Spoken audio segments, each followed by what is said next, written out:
തദ്ദേശ സ്ഥാപനങ്ങൾക്ക് ഫണ്ട് നൽകുന്നില്ല സംസ്ഥാന സർക്കാർ. സ്വാഭാവികമായും പ്രാദേശിക സർക്കാരുകളുടെ പ്രവർത്തനം തടസ്സപ്പെടുകയാണ്. നാട്ടിലെ പല അത്യാവശ്യങ്ങളും നടക്കുന്നില്ല എന്നതാണ് വസ്തുത.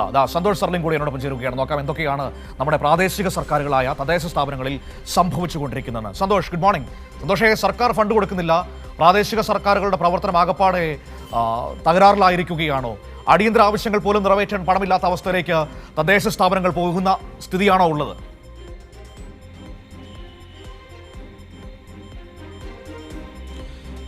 മനു, സാമ്പത്തികമായി വലിയ പ്രതിസന്ധിയിലേക്ക് കേരളത്തിലെ വിവിധ തദ്ദേശ സ്ഥാപനങ്ങൾ, മുഴുവൻ തദ്ദേശ സ്ഥാപനം, പഞ്ചായത്തുകളാകട്ടെ ജില്ലാ പഞ്ചായത്തുകളാകട്ടെ പോയിക്കൊണ്ടിരിക്കുകയാണ്.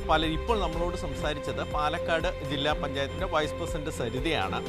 തനത് ഫണ്ടുകളൊക്കെ കുറച്ചെങ്കിലുമുള്ള പഞ്ചായത്താണ് ജില്ലാ പഞ്ചായത്തുകൾ. അവർക്ക് പോലും നിലനിൽപ്പിൻ്റെ പ്രതിസന്ധിയിലായിരിക്കുന്നു. അതിലൊരു പ്രധാനപ്പെട്ട ഒരു കാരണമായി ചൂണ്ടിക്കാണിക്കുന്നത് തന്നെ, കാരണം എല്ലാ സാമ്പത്തിക വർഷവും സ്വാഭാവികമായിട്ടും 3 ഗഡുക്കളായിട്ടാണ് വിവിധ സാമ്പത്തിക പാക്കേജുകളൊക്കെ ഈ തദ്ദേശ സ്ഥാപനങ്ങൾക്ക് നൽകി വരാറുള്ളത്.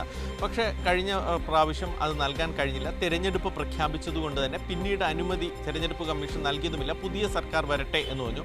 പുതിയ സർക്കാർ വന്നതിന് ശേഷം ആ ഗഡു നൽകിയില്ല. അതിനുശേഷം പിന്നെ വരേണ്ടത് അടുത്ത പുതുക്കിയ ബഡ്ജറ്റ് പ്രകാരമുള്ള അടുത്ത 1-ാം ഗഡുവാണ്. ഇപ്പോൾ അത് കഴിഞ്ഞ മാസം അല്ലെങ്കിൽ ഈ മാസം അവസാനത്തോടു കൂടിയൊക്കെ വരുമെന്ന് പ്രതീക്ഷിച്ചത്, കഴിഞ്ഞ മാസം അവസാനത്തോടു കൂടി വരുമെന്ന് പ്രതീക്ഷിച്ചിരുന്നതെന്ന് അതുകൂടി വന്നില്ല. അപ്പോഴാണ് കരുതൽ ശേഖരമൊക്കെ പോയി പഞ്ചായത്തുകൾ, ത്രിതല പഞ്ചായത്തിൻ്റെ മറ്റു എല്ലാ വിഭാഗങ്ങളും സെക്ഷനുകളും പ്രതിസന്ധിയിലായിപ്പോയി. ഞാനിവിടെ കാണിച്ചത് ആശുപത്രി മാത്രമാണ്. അതൊരു ഉദാഹരണമാണ്. ആശുപത്രി മാത്രമല്ല, ഇപ്പോൾ റോഡ് നിർമ്മാണമാവട്ടെ, മഴക്കാലമാണ്, ശുചീകരണ പ്രവർത്തനങ്ങളുണ്ട്, ഇതിനൊക്കെ താൽക്കാലിക ജീവനക്കാരെ വെച്ചിട്ടുണ്ട്. കൂടാതെ മറ്റ് വയോജന സംരക്ഷണങ്ങളുണ്ട്, പാലിയേറ്റീവ് കെയർ ഉണ്ട്. ഇതൊക്കെ പഞ്ചായത്തുകളൊക്കെ ഈ താൽക്കാലിക ജീവനക്കാരെ വെച്ചിട്ടോ അല്ലെങ്കിൽ ഈ പദ്ധതിക്ക് വേണ്ടി മാത്രമായി എടുത്ത ജീവനക്കാരുണ്ട്.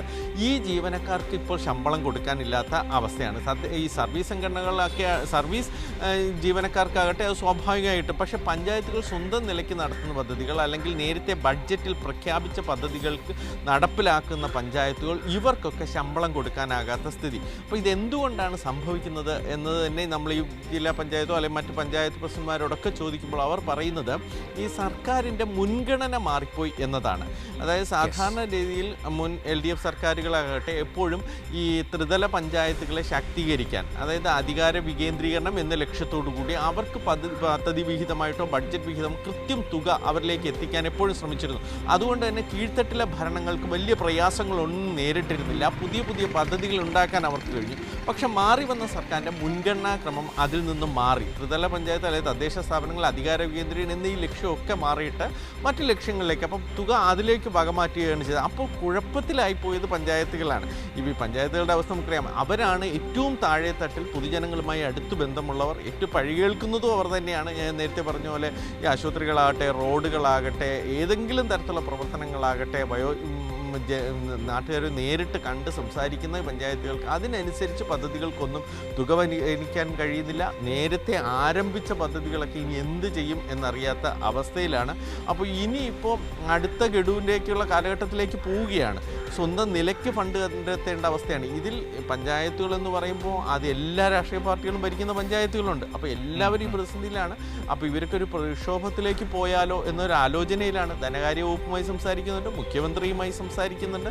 പക്ഷേ ഇതൊന്നും ആ തരത്തിലേക്ക് അനുകൂലമായൊരു മറുപടിയിലേക്ക് എത്തിയിട്ടില്ല. നമ്മൾ പ്രതീക്ഷിക്കുന്നതിനേക്കാൾ വലിയ സാമ്പത്തിക പ്രതിസന്ധിയിലേക്കാണ് നമ്മുടെ പഞ്ചായത്തുകൾ പോകുന്നത്. സ്വാഭാവികം ഇതെല്ലാവരെയും ബാധിക്കുന്ന തരത്തിലേക്ക് എത്തുകയും ചെയ്യും. അതാണ് ആശുപത്രിയുടെ കാര്യമാണെങ്കിൽ അവർ സാധാരണ മെഡിക്കൽ സർവീസ് കോർപ്പറേഷനിൽ നിന്നാണ് മരുന്ന് കിട്ടുക. അത് കൂടാതെ സർക്കാർ തന്നെ ഒരു അംഗീകൃത ലിസ്റ്റ് ഇറക്കിയിട്ടുണ്ട്. അതിന് നമ്മൾ പൈസ കൊടുത്താണ് വാങ്ങിക്കുക. അപ്പോൾ അതിനുള്ള പൈസ പോലുമില്ല. ഇപ്പോൾ അറിയാം, മഴക്കാലമാണ്, പലവിധ പകർച്ചവ്യാധികൾ പടരുന്ന സമയമാണ്. അപ്പോൾ അടിയന്തരമായൊക്കെ മരുന്ന് ശേഖരത്തിന് പൈസയൊക്കെ വിനിയോഗിക്കേണ്ടി വരും, മരുന്ന് വാങ്ങിച്ചു വെക്കേണ്ടി വരും. അതിന് പോലും കഴിയുന്നില്ല എന്നാണ് അവർ പറയുന്നത്. പാലക്കാട് ആലോചിക്കുന്നത്, പാലക്കാട് ജില്ലാ പഞ്ചായത്തിന് കീഴിലുള്ള ജില്ലാ ആശുപത്രിയാണ് ഇവിടുത്തെ ഏറ്റവും നല്ല സർക്കാർ ആശുപത്രി എന്നത്, ഏറ്റവും നഗരഹൃദയത്തിലുള്ള ആശുപത്രി. അപ്പോൾ ഇവരുടെ മുന്നോട്ടുള്ള പോക്ക് പോലും, അതായത് മരുന്ന് വാങ്ങാൻ പോലും പൈസ ഇല്ലാത്തൊരവസ്ഥയിലേക്ക് ഈ സാഹചര്യം പോയാൽ ഈ പകർച്ചവ്യാധികളുടെ കാലത്ത്, ഈ മഴക്കാലത്ത് എങ്ങനെ പിടിച്ചു നിൽക്കും എന്നൊരു പ്രശ്നം തന്നെയാണ്.